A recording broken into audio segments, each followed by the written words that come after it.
días.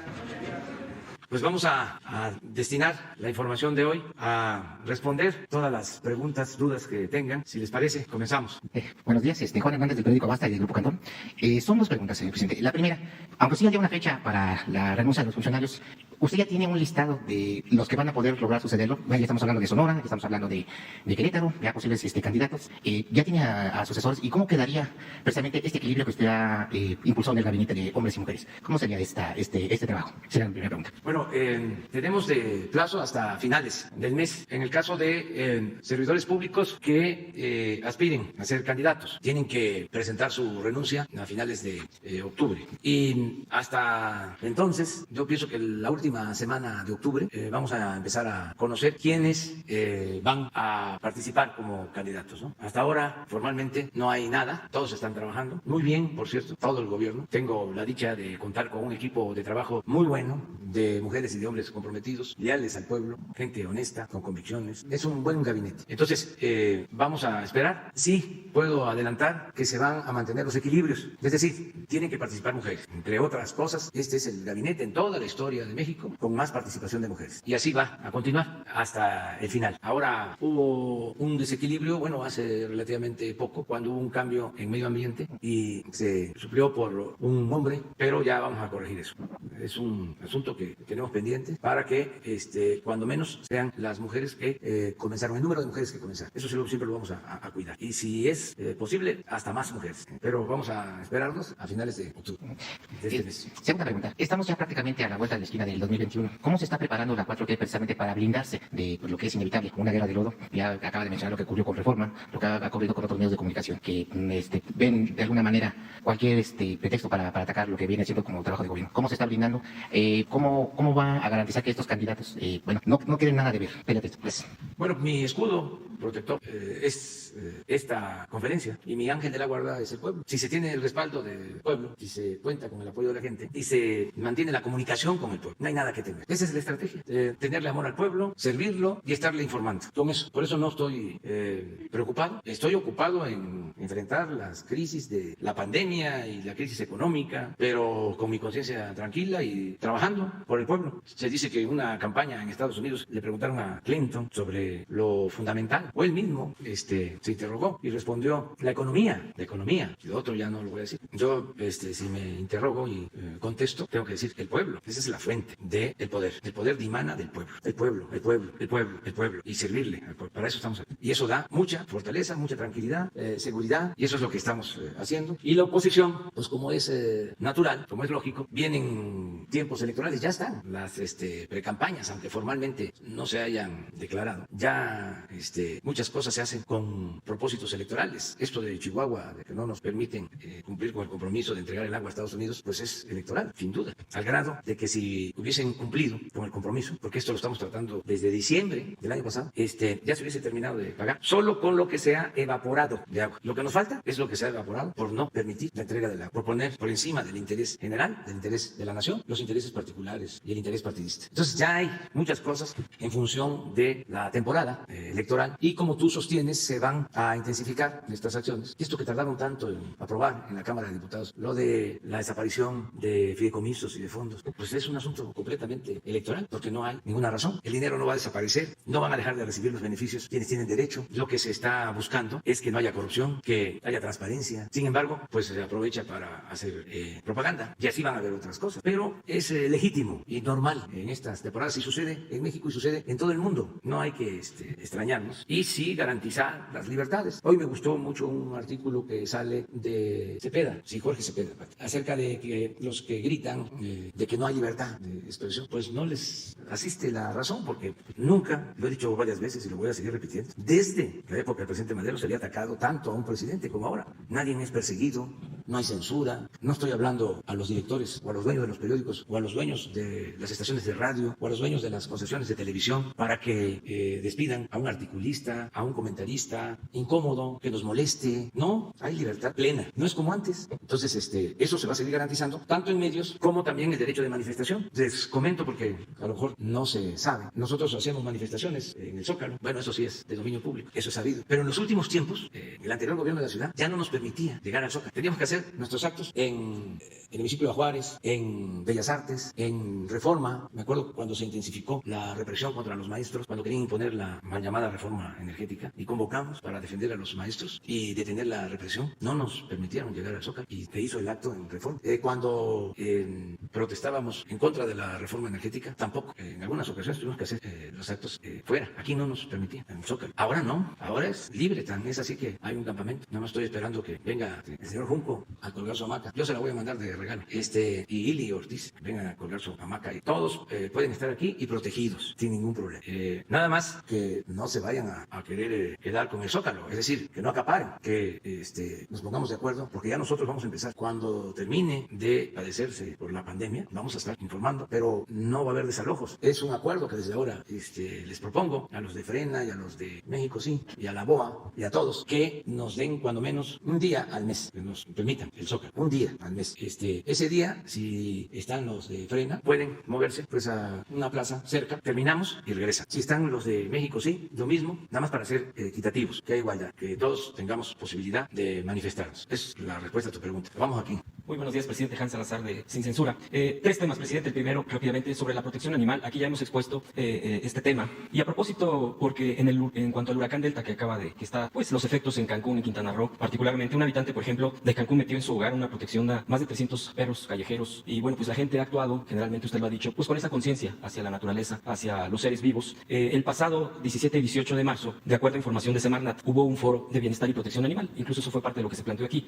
Y quisiera yo citar lo que han dicho las propias asociaciones de protección animal, que dice: la falta de trato ético y respetuoso de los animales, así como su entorno y de sus derechos esenciales, promueven el escalamiento incluso de la violencia intrafamiliar y hacia otros seres sintientes. Se ha comprobado que la mayoría de los asesinos seriales han torturado y asesinado animales desde su infancia. Construir una sociedad con valores de equidad, justicia y empatía hacia todas las especies y con ellos disminuir los graves índices de violencia de los cuales todos somos parte y víctimas. Presidente, quisiera yo preguntar, de acuerdo a las acciones de Semarnat, si ha tenido usted algún reporte, algún programa en concreto que se esté promoviendo para este derecho de los animales. Pues hay en la Secretaría de Medio Ambiente atención a esta demanda. Es una demanda sentida que se respeta y hay que proteger a los animales, hay que cuidarlos. En eso coincidimos plenamente y hacer todo lo que se pueda para crear conciencia en la protección de los animales, el cuidado a los animales, el amor, el cariño a los animales. De modo que vamos a mantener esa misma política y la Secretaría de Medio Ambiente está trabajando y es admirable lo que hacen muchas asociaciones y personas de manera voluntaria en bien de los animales. Había comentado, presidente, incluso esa ocasión de este año cuando le había planteado el tema sobre que incluso se exploraría el tema de una campaña para promover la protección de los animales. No sé si siga en pie. Sí, lo vemos.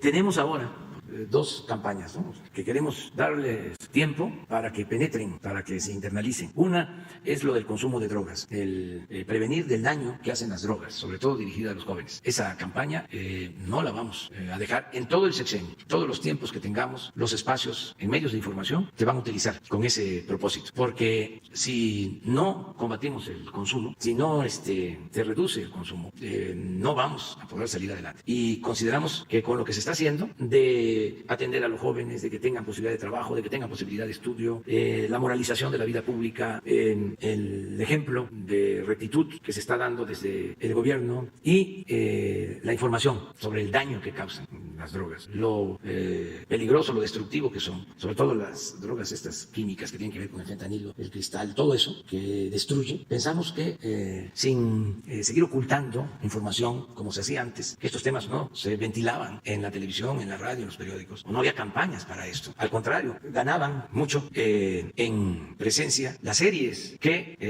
en algunos casos, no en todos, hacían apología de las drogas o vinculaban, como lo hemos venido diciendo, el mundo de las drogas con el paraíso. Entonces tenemos que contrarrestar todo eso, mostrar cuál es la otra cara de la moneda, la amarga realidad. Esa campaña tiene que continuar. Y la otra campaña es la de una buena alimentación nutritiva, que tampoco se hacía, para no consumir productos chatarra con excesos de azúcares, de sales, de grasa, todo esto que daña. Ya hemos hablado de que no se trata de estigmatizar, de satanizar a los productos industrializados, no echarle la culpa al consumo de estos productos productos de enfermedades como hipertensión, como diabetes, que está también demostrado que son hereditarias en un porcentaje considerable, pero que sí estos productos precipitan esas enfermedades, las agravan o se pueden adquirir esas enfermedades si hay excesos, si hay obesidad, si hay mala alimentación. Entonces, esa es otra campaña. Y no solo lo de alimentos, sino el ejercicio,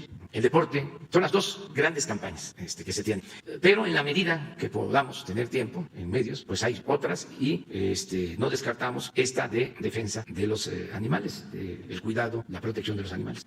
Dos temas más, presidente. El siguiente es sobre el caso Wallace del 2009. A propósito del periodo de Calderón, la ONU, a través de un grupo de trabajo, solicita al gobierno de México que tome las medidas necesarias para remediar sin demora la situación de la señora Brenda Quevedo Cruz y ponerla en conformidad con las normas internacionales pertinentes, incluidas las declaraciones de la Declaración Universal de Derechos Humanos y el Pacto Internacional de Derechos Civiles y Políticos, que son porque hubo violaciones al derecho a un juicio justo de tal gravedad que se ha determinado que es de carácter arbitrario bajo categoría 3. Remedio adecuado, también solicitan un remedio adecuado hacia su liberación y otorgar el derecho exigible a una indemnización y otras reparaciones. Casualmente y coincidentemente nuevamente aparece este gobierno del señor Calderón junto con obviamente uno de los detenidos en Nueva York, el señor García Luna. ¿Qué responde ante esta postura de la ONU y solicitud? Que cumplimos todas las recomendaciones de la Comisión Nacional de Derechos Humanos y de organismos internacionales. Entonces, Gobernación, que ahora es una Secretaría para la Protección de los Derechos Humanos, que ya no es la misma Secretaría de antes, va a hacerse cargo y cumplimos con esa recomendación. Se va a cumplir si está en los términos que tú señalas. El Estado mexicano tiene que reparar los daños y tiene que cumplir con las recomendaciones de organismos internacionales. Estamos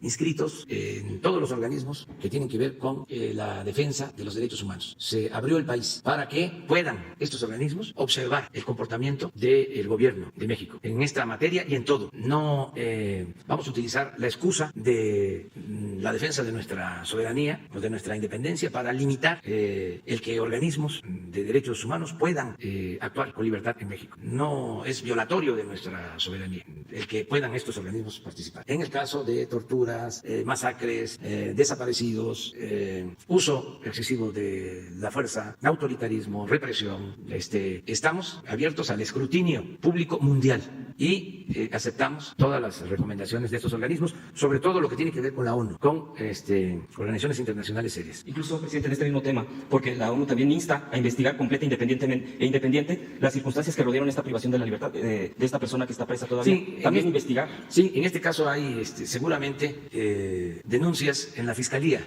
y hay que pedir informes a la Fiscalía General porque se debe estar investigando el caso. Había un ambiente en ese sexenio de mucha represión, de mucho autoritarismo, de querer resolver los problemas con el uso de la fuerza. Era el diente por diente, ojo por ojo. Era eliminar, masacrar, pensando que con eso se iba a resolver el problema. Bueno, por eso fue que declararon la guerra. Imagínense. Enfrentar un problema que tiene como origen la desigualdad social, la pobreza, la desintegración de las familias, la pérdida de valores, querer enfrentarlo con mano dura, con represión, sometiendo, pues es una mentalidad muy autoritaria, y no quiero decir lo otro, o diría en extremo autoritaria. No había ninguna consideración, revisen los discursos de entonces, para enfrentar el problema, por ejemplo, atendiendo a los jóvenes. No se vinculaba, eran como dos mundos, era acabar con la delincuencia sin tomar en cuenta las causas, el origen, ni atender las causas ni atender los problemas que originaban y que originan la violencia. Pues lo único que hicieron graciosamente, eso en el sexenio pasado, fue acuñar la frase de ninis, ni estudian ni trabajan. Y eso lo dijo un funcionario que fue hasta rector de la UNAM, una vergüenza. Entonces son ninis. O ahí están los halconcitos, a las entradas de los pueblos, ahí están en las gasolineras. ¿Y qué se hacía por los halconcitos? ¿Y qué se hacía por los ninis? Nada. ¿Qué se hacía por los jóvenes? Si querían estudiar, rechazarlos, porque no pasaban el examen de admisión. Y porque teníamos que tener una sociedad mejor a partir de la calidad de la enseñanza, la excelencia. Y el que no diera el ancho, discriminado, marginado, como si la escuela no fuese el segundo hogar. Si el joven no va a la escuela, ¿dónde se educa? En la calle. No es el maestro el que tiene de guía, es el jefe de la pandilla, el jefe de grupo, el que lo está conduciendo. Pero esa es la concepción conservadora, de modo que era un ambiente que se creó, se hablaba de limpieza, de arrasar, o sea, mucho exaltando este afán autoritario que existe en sectores de la población, de gente que está a favor de la pena de muerte, y como son muy hipócritas, pues no lo dicen, pero sí practican cuando se puede lo de la ley del talión. Eso, vamos a decir, aceptando sin conceder, como dicen los abogados, lo puede aplicar el ciudadano, la gente es libre de pensar lo que quiera, pero un gobierno cuyo propósito fundamental es conseguir la paz y la tranquilidad a través de la impartición de justicia, ¿cómo va a sustentarse en el uso de la fuerza? ¿Querer resolver el problema con mano dura? No me va a temblar la mano. Con cárceles, con leyes más severas, con el uso de las fuerzas, con masacres, con violaciones a los derechos humanos. No les comentaba pues que se decía en el ejército cuando daban la instrucción arriba, y esto venía de los civiles, ustedes hagan su trabajo, es decir, y nosotros nos hacemos cargo de los derechos humanos. Imagínense, pues es licencia para violar todos los derechos humanos. Si de arriba les dicen, ustedes actúen y nosotros nos encargamos de los derechos humanos. Y como realmente tenían controlada la Comisión de Derechos Humanos, pues nunca pasó nada. Por eso se enojaron también cuando hubo el cambio en la Comisión de Derechos Humanos, porque pues ¿dónde estaba la Comisión de Derechos Humanos cuando lo de Ayotzinapa y cuando se cometían masacres? Entonces, este tema se va a tratar, son tiempos distintos y no es un asunto que en contra de la señora o por la postura de la señora. Ella también tiene como ciudadana el derecho a la defensa y garantizar que ella dé sus elementos y que haya legalidad plena. Presidente, tercer y último. El día de antier, Francisco Cruz, un periodista de investigación que ha publicado García Luna, el libro García Luna, El Señor de la Muerte, se refirió a que los tentáculos de García Luna, monetariamente hablando, económicamente hablando, alcanzaron la propia candidatura de Margarita Zavala y de México Libre, que es todavía no es partido, está pendiente de que el Tribunal Electoral decida, si resuelva, si se vuelve o no. Pero la pregunta sería, ¿usted instruiría a la UIF, a la Unidad de Inteligencia Financiera, a revisar este tema de los financiamientos, incluido esto que pues es un detenido que está allá en Nueva York y sabemos perfectamente lo que ocurre? Y sería muy grave que efectivamente estuviera tocado pues tal vez futuro partido. Yo le preguntaría, ¿se investigaría por el lado de que no hubiera dinero sucio en la política, como usted lo ha reiterado? Ya hay investigaciones que tiene la Fiscalía sobre todos estos casos, pero no debe de apresurarse ningún juicio. Tiene que haber pruebas, tiene que haber elementos. No hay que denunciar por denunciar, no tiene por qué haber linchamientos políticos. Hay que presentar denuncias o hacer las investigaciones con pruebas, porque hay muchos libros, algunos son testimonios valiosos, pero hay también textos en donde no se presentan pruebas contundentes. Entonces hay que esperar a que terminen las investigaciones, pero la Oficina de Investigación Financiera tiene todo, tiene información. No sé exactamente, porque no hay una solicitud que yo sepa de la Fiscalía, pero sí hay pues mucha investigación sobre todo el manejo del dinero, sobre la procedencia del dinero. Eso lo tiene la Fiscalía. De todos los casos, estos más sonados, lo de García Luna, todo lo relacionado con esa investigación y mucha información, el encargado de la oficina, Santiago Nieto, les puede informar. Vamos a invitarlo un día, a ver si no se viola el debido proceso, pero a ver a qué puede él decir. ¿Podría ser la próxima semana? Ese es otro asunto. No, pues que vengan, o sea, le invitamos a Santiago y le hacen todas las preguntas. Nada más con la limitante de lo del debido proceso. A ver, remesas. Buenos días, presidente. Marco Antonio Olvera, del canal de YouTube Marco Olvera Oficial y de la revista Énfasis. Buenos días a la gente que lo ve y lo escucha. Le voy a hacer 3 cuestionamientos, presidente. El primero con el tema de las remesas.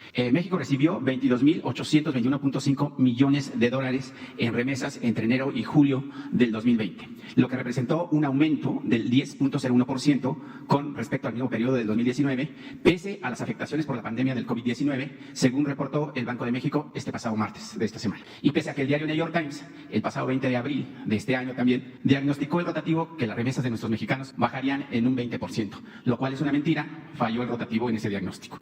¿Por qué destaco esto de las remesas, presidente? Es una paridad o una comparación. Porque usted, su gobierno, el pasado lunes, firmó un acuerdo con los banqueros e integrantes del Consejo Coordinador Empresarial que encabeza Carlos Salazar Lomelí y que en su momento también fue director de FEMSA, esa empresa que distribuye Coca-Cola, el refresco más mortífero que cualquier ser humano pueda ingestar. Bueno, entonces, presidente, y en contraste, quiero decirle que entre enero y julio de este año, particulares y empresas mexicanas sacaron su dinero y lo enviaron a los bancos de los Estados Unidos. Es decir, crecieron 20% sus ahorros de estos empresarios y particulares en los bancos de la Unión Americana, con la fabulosa cantidad de 86.802 millones de dólares. Presidente, realmente esos empresarios que estuvieron aquí junto a usted, frente a los mexicanos, frente a la prensa, ¿usted los tiene identificados como aliados de México o solo actúan como verdaderos usureros, como en la época del hacendado, donde ponían a trabajar a los peones, a los clachiqueros, a los campesinos y a los capataces para su beneficio y al final mandaban toneladas de oro y plata a la vieja y ahora ya anquilosada corona española? Bueno, miren, los empresarios de México están ayudando en el desarrollo nacional, porque permanentemente permanentemente, cotidianamente, mantienen sus actividades productivas. Hay solo registradas en el Seguro Social cerca de 1 millón de empresas. Eso es una actividad permanente. Incluso con la crisis, afortunadamente, se mantuvieron la mayoría de las empresas. No hubo mortandad de negocios, como también se pronosticaba. O hubo, pero no en la cantidad que se pensaba. Entonces, eso hay que tomarlo en cuenta. El sector privado representa en inversión y en empleos como el 70% de la economía nacional. Estoy hablando de todo lo que es el sector privado.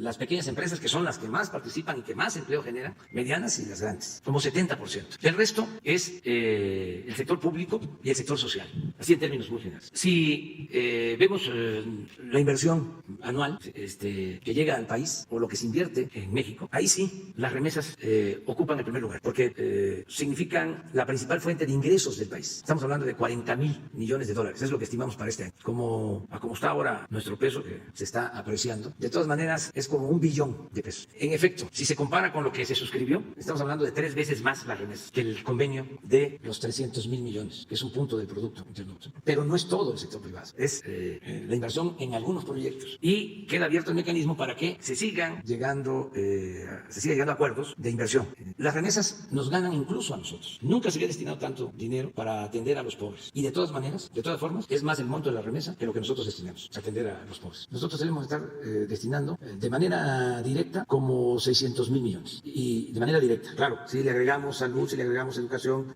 si le agregamos obras públicas, pues ahí sí, ¿no? Pero apoyo directo, o sea, becas, pensiones, apoyo a campesinos, a pescadores, a pequeñas empresas, pues deben de ser como 500, 600,000 millones los que estamos destinando. Y es muchísimo, nunca se había destinado tanto. Sin embargo, con relación a las remesas, pues no, se compara. La remesa es una bendición, porque llega además abajo a 10 millones de familias que reciben en promedio de 300 a 350 dólares mensuales, en promedio, 350 dólares mensuales. Eso es lo que nos está salvando de la crisis. Entonces, vamos a sumar esfuerzos, voluntades, recursos para sacar adelante al país. Por eso, lo del acuerdo con el sector privado. Y van a venir otros proyectos y va a seguir creciendo el monto de inversión. Hay algo que es importantísimo, que yo no sabía, que tú estás mencionando, lo de la nota del New York Times, que me gustaría tenerla, sobre ese pronóstico. ¿De cuándo es? Del 20 de abril de este año. Y se crearon ahí una crónica de una persona que recibía $300 de manera continua, una ama de casa, y que el marido estaba en los Estados Unidos como pescador de algodón o manzana. Y pronosticaba eso. Que se le iba a que caer. se iba a caer el 20%. Si quieren que se lo pasó el Sí, me interesa mucho el dato porque son muy famosos estos periódicos. Pero mienten. Pero no tienen profesionalismo y les falta ética, sobre todo. Estamos hablando del New York Times. Sí. O sea, porque apantallan, ¿no? New York Times, Wall Street Journal. Ya salió en el Financial Times, ya salió en el Washington Post. Antes, cuando la política la hacían los de arriba, cuando la política era asunto nada más de las minorías, a los políticos les importaba muchísimo lo que podía decir un editorial del New York Times, que lo preparaban aquí mismo. Krause, me acuerdo que su artículo sobre el Mesías tropical lo publicó allá, le abrieron el espacio. No sé si en el Washington Post o en el New York Times, pero muy... El 29 de abril del 2020. Sí, es que así estaban los pronósticos. Vamos a tener este dato. No, es importante. Si quiere, le leo el texto. Bueno. Las remesas de los inmigrantes se reducen por la crisis del coronavirus. Es una nota de Kirk Siempre de New York Times, publicada el 29 de abril del 2020. Cada año, los trabajadores que emigran envían miles de millones de dólares a los hogares. La parálisis económica provocada por la pandemia del coronavirus amenaza esos ingresos. Más de un mes ha pasado desde que María Alejandre, junto con otras familias de Aporo, México, recibió de su esposo, quien trabaja en Estados Unidos, era su única fuente de ingresos. Alejandro Segarra, por New York Times, ahí lo tiene el crédito del reportero. El dinero llegaba con la precisión de un reloj. $300 cada 2 semanas enviados por su esposo, un jornalero e inmigrante indocumentado, que vive en Indianápolis. Era la única fuente de ingresos para María Alejandre y 6 de sus familiares en Aporo, un pueblo pequeño en el estado de Michoacán, al oeste de México. Para no leer todo, obviamente, nada más voy a poner aquí donde dice la nota más fuerte que tiene el texto. El reportero dice: sin embargo, los analistas ahora predicen que los cierres de las emergencias y otras medidas de respuesta a la pandemia por parte de los gobiernos van a reducir las remesas de manera drástica este año una desaceleración que ya comenzó. El Banco Mundial dijo el 22 de abril que se predice que las remesas mundiales se desplomarían hasta en un 20% en 2020, el descenso más intenso de la historia reciente. Sí, también el Banco Mundial, imagínense, el Fondo Monetario Internacional. O sea, había que casi ponerse de pie cuando hacía un pronóstico, eran como sentencias. Pues todos esos pronósticos fallaron, afortunadamente, y lo que tenemos que sacar como conclusión es que nuestros paisanos mexicanos, los migrantes, nos están ayudando mucho, mucho, mucho. Esa es la... Sí, agradecerles mucho a los paisanos migrantes, porque ahora que más se necesitaba, ¿sí?, en contra de todos estos pronósticos, más nos están ayudando. Y ya tengo el dato hasta finales de septiembre y sigue el mismo porcentaje, 10% de incremento en remesas con relación al año próximo. Ahora yo les voy a ofrecer una disculpa porque me tengo que retirar, si no ya no llego. Ya ven que no hay avión privado, tengo que llegar a tiempo. Ya voy a salir, voy a la gira, vamos a estar en Chiapas, en Campeche, en Yucatán y en Quintana Roo. El lunes, ¿sí? Tú abres el lunes, por favor. Sí, y prensa de Colombia, pero empezamos el lunes. Me tengo que ir. Lunes, sí. Gracias.